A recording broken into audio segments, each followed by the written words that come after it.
నమస్తే, welcome to our channel. నేను సిరి. ఈరోజు మనతో పాటు ఉన్నారు ప్రముఖ సినీ క్రిటిక్ దాసరి విజ్ఞాన్ గారు. నమస్కారం. నమస్తే. విజ్ఞాన్ గారు, ఏంటంటే ఇప్పుడు యాత్ర చాలా పెద్ద హిట్ అయింది. ఆ డైరెక్టర్ ఏంటంటే అప్పుడు రాజశేఖర్ రెడ్డి గారి అంటే బయోపిక్ లాగా తీశారు. అండ్ ఇప్పుడు యాత్ర 2 అంటే ఇది యాత్ర 2 అసలు ఎలా ఉంది, అసలు దర్శకుడు అనుకున్నది రీచ్ అయ్యారా? అండ్ ఇంకొకటి ఏంటంటే ఇది వచ్చేసి జగన్ గారి బయోపిక్ అనుకోవాలా ఏంటి, అసలు ఆ సినిమాలో ఏమేమి ఉన్నాయి ఏంటి అనేది ఇప్పుడైతే మేము అందరం ఈగర్గా వెయిట్ చేస్తున్నాం. సో మీరు చెప్తే మేమందరం హ్యాపీగా ఉంటాం. ఫస్ట్ ఆఫ్ ఆల్ ఈ సినిమా గురించి చెప్పేది ఏంటంటే ఇది ఒక ఈవెంట్ బేస్డ్ బయోపిక్. బయోపిక్స్ వేరు, ఈవెంట్ బేస్డ్ బయోపిక్స్ వేరు.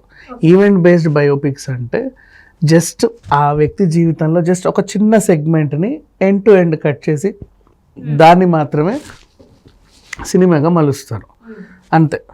సో అలా ఇంతకుముందు వచ్చినటువంటి యాత్ర అది ఎంత పెద్ద సక్సెస్ అయిందో మనకు అందరికీ తెలుసు.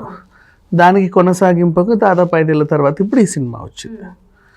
సో మహివి రాఘవ్ ఎలా తీశాడు, ఈ సినిమా ఎలా ఉండబోతుంది, ఎందుకంటే యాత్ర 2కి మధ్యలో ఆయన సైతాన్ అని ఇంకేదో తీశాడు, వెబ్ సిరీస్ తీశారు. సో ఏంటి మహి ఇలా తయారయ్యాడు, మళ్ళీ యాత్రని ఏం చేయబోతున్నాడు అని చాలామంది ఆతృతగా ఎదురు చూసినప్పటికీ సినిమా మొత్తానికి విడుదలైంది. అసలు దీని ఎలా ఉండబోతుంది అనేది చెప్పుకునే ముందు చాలామందికి వచ్చిన డౌట్ ఏంటంటే ఇలాగే వ్యూహం సినిమాని కూడా తీశారు, మరి దాన్ని ఎందుకు రిలీజ్కి ఇబ్బందులు పెట్టి దీన్ని భలే రిలీజ్ చేశారే అని చెప్పేసి అనిపిస్తుంది. ఇది కూడా ప్లస్ అవుతుంది, వైఎస్ఆర్సీపీకి ఇది కూడా ప్లస్సే.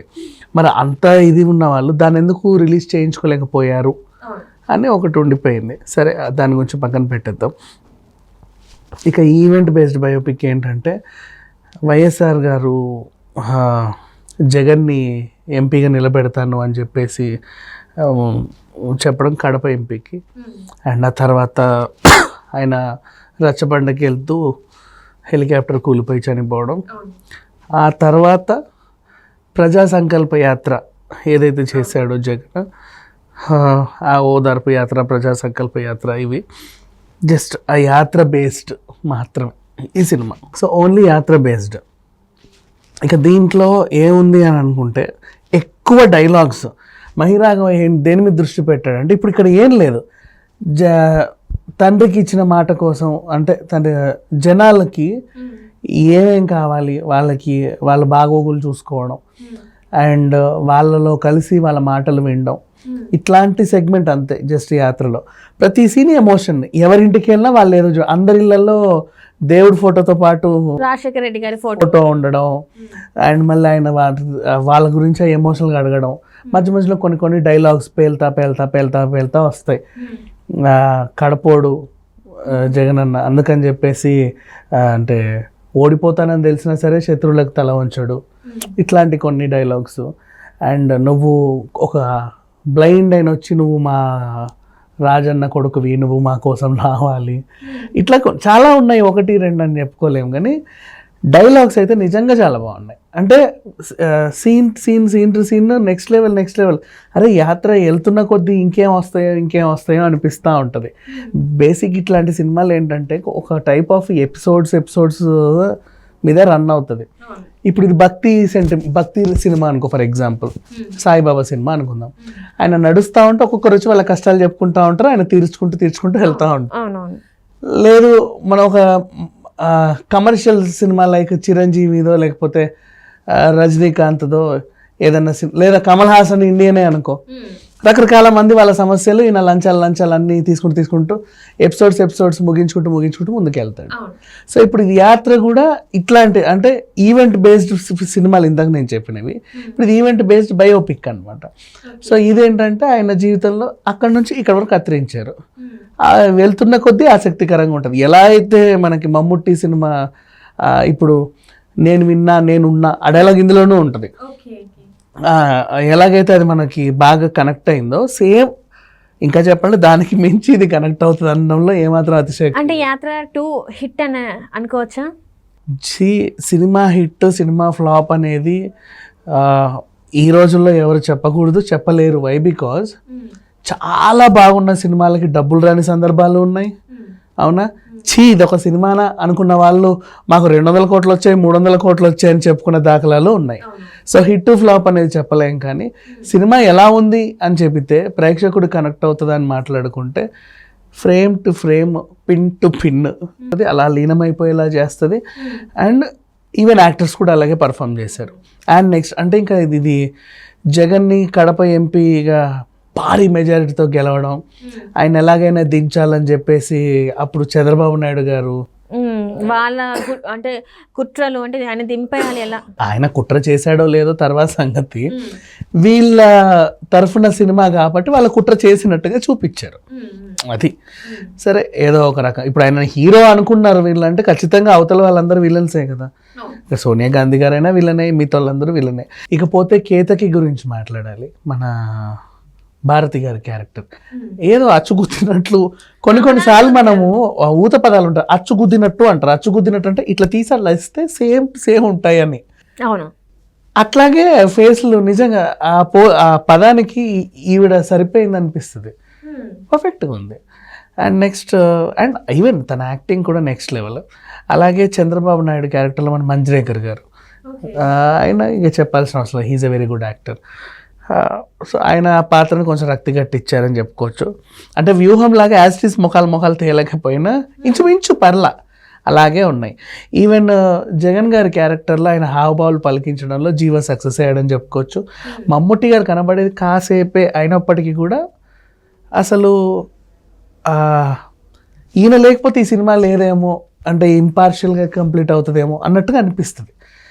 అంత బాగా ఉంటుంది ఆయన ఎపిసోడ్. జస్ట్ అండ్ ఇంకోటి, ఎప్పుడైతే ఆ హెలికాప్టర్ క్రాష్ అవ్వడమో ఆ తర్వాత నుంచి ఇంట్రెస్ట్ పెడుతుంది, క్యూరియాసిటీ, కథ వేగంగా వెళ్తూ నెక్స్ట్ ఏంటి అయ్యో ఏం జరుగుద్ది అని ఇట్లా లీనమైపోయి చూస్తూనే ఉంటాం. నిజంగా అప్పుడు జరిగిన సిచ్యువేషన్స్ అన్ని కళ్ళకు కట్టినట్టు చూపించినట్టుగా ఉంటుంది. అండ్ ఇకపోతే టెక్నికల్ వాల్యూస్ గురించి మాట్లాడుకుంటే సాంగ్స్ బాగున్నాయి, బీజిఎం నెక్స్ట్ లెవెల్. అంటే ఇట్లాంటి సినిమాలని అసలు పెద్దగా కథే ఉండదు దీంట్లో, జస్ట్ ఒక సెగ్మెంట్. అంటే ఎప్పుడైతే రాజశేఖర రెడ్డి గారు చనిపోయారో అప్పటి నుంచి ఈ యాత్ర స్టార్ట్ అవుతుంది కాబట్టి ఈ యాత్ర వరకే, అంటే ఆ తర్వాత తను సీఎం అయింది లేనిది మనకు చూపెడతారు సినిమాలో. సో అక్కడ వరకు కట్టే, ఇంకా ఆ తర్వాత ఈ నెక్స్ట్ 5 years లేదు. ఇట్లాంటి సినిమాలు నిజంగా బీజిఎం పర్ఫెక్ట్గా ఉంటేనే ఎక్కడికో వెళ్తాయి. ఎలా అంటే మనం ఆ నలుగురు చెప్పుకోవచ్చు. చనిపోయినాక ఆయన జర్నీ ఈలోపు వీళ్ళని చూడాలనుకుంటాడు, అంతే. ఆ ఎపిసోడ్స్ మాత్రమే మనకి ఉంటాయి కదా. అటు ఒక పక్క ఎమోషనల్, ఇంకో పక్క బీజిఎం కూడా మెయిన్ కీ రోల్ పోషిస్తుంది.